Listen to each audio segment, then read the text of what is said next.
ओम श्री भगवते नमः। दूसरा स्कंध। सतवती की उत्पत्ति तथा भगवान व्यास के प्रकट्य की कथा।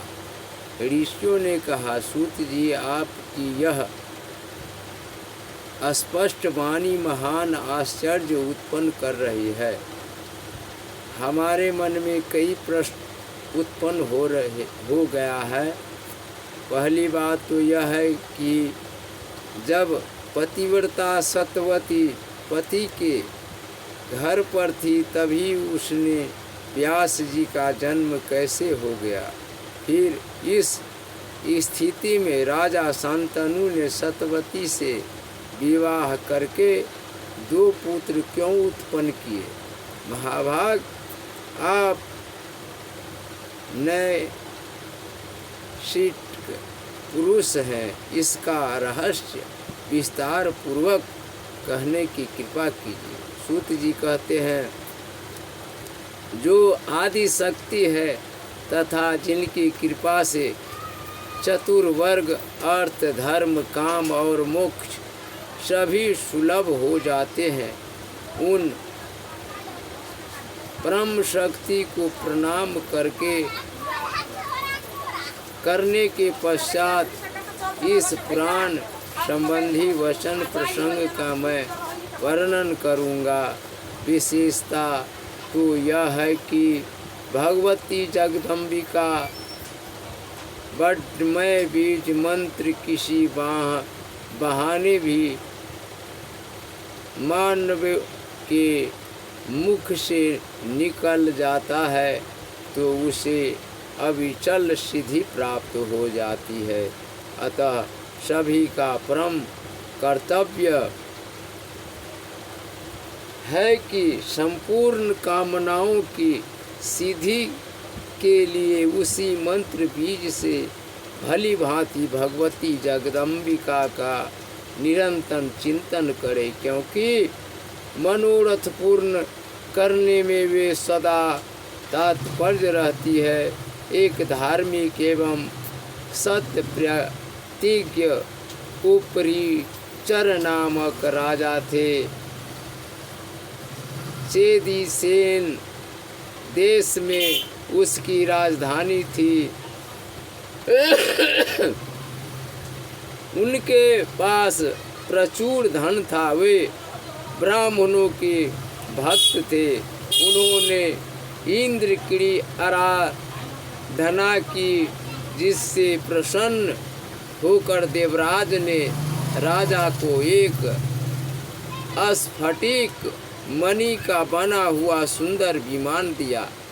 राजा उपरिचर उस दिव्य विमान पर चढ़कर सर्वत्र विचरने लगे। उस पर बैठकर वे आकाश मार्ग से स्वच्छंद यात्रा करते। उस विमान का भूमि से संपर्क नहीं होने पाता था। वे प्रतिदिन धार्मिक कृत्य करते थे। संपूर्ण जगत में उनकी ख्याति हो गई। उनकी सुंदरी पत्नी का नाम था गिरिका। राजा उपरिचर के 5 पुत्र थे। सभी बड़े बलिष्ठ एवं अंतिम तेजस्वी थे। राजा ने उस पुत्रों को अलग अलग देशों में अभिषिक्त कर दिया था। एक समय की बात है, राजा उपरिचर की स्त्री ऋतुमती की स्नान से निवृत्त होकर उसने पुंसवन व्रत किया और पतिदेव से अपनी कामना प्रकट की, परंतु पितरों की आज्ञा से राजा को मृगया के लिए वन में जाना पड़ा।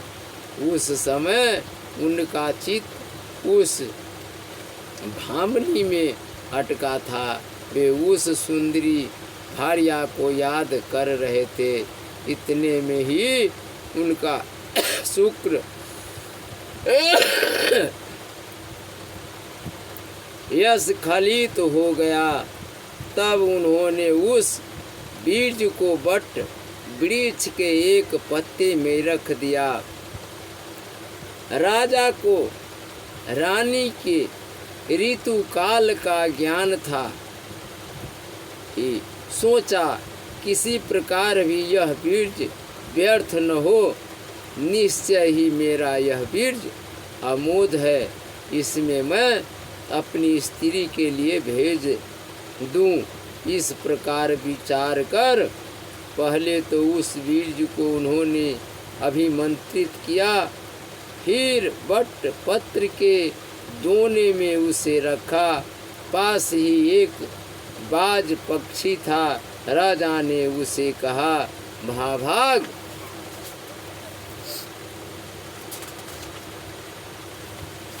महाभाग, तुम इसे लेकर अभी मेरे घर जाओ।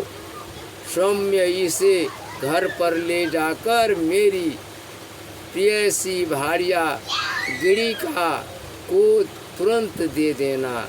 आज उसका ऋतु काल है। सूत जी कहते हैं, इस प्रकार कहकर राजा उपरिचर ने वह बीज वाला दोना बाज को दे दिया। तदंतर उड़ने की कला को अच्छी तरह जानने वाले उस पक्षी ने उटक उठाया और वह तुरंत आकाश में उड़ चला।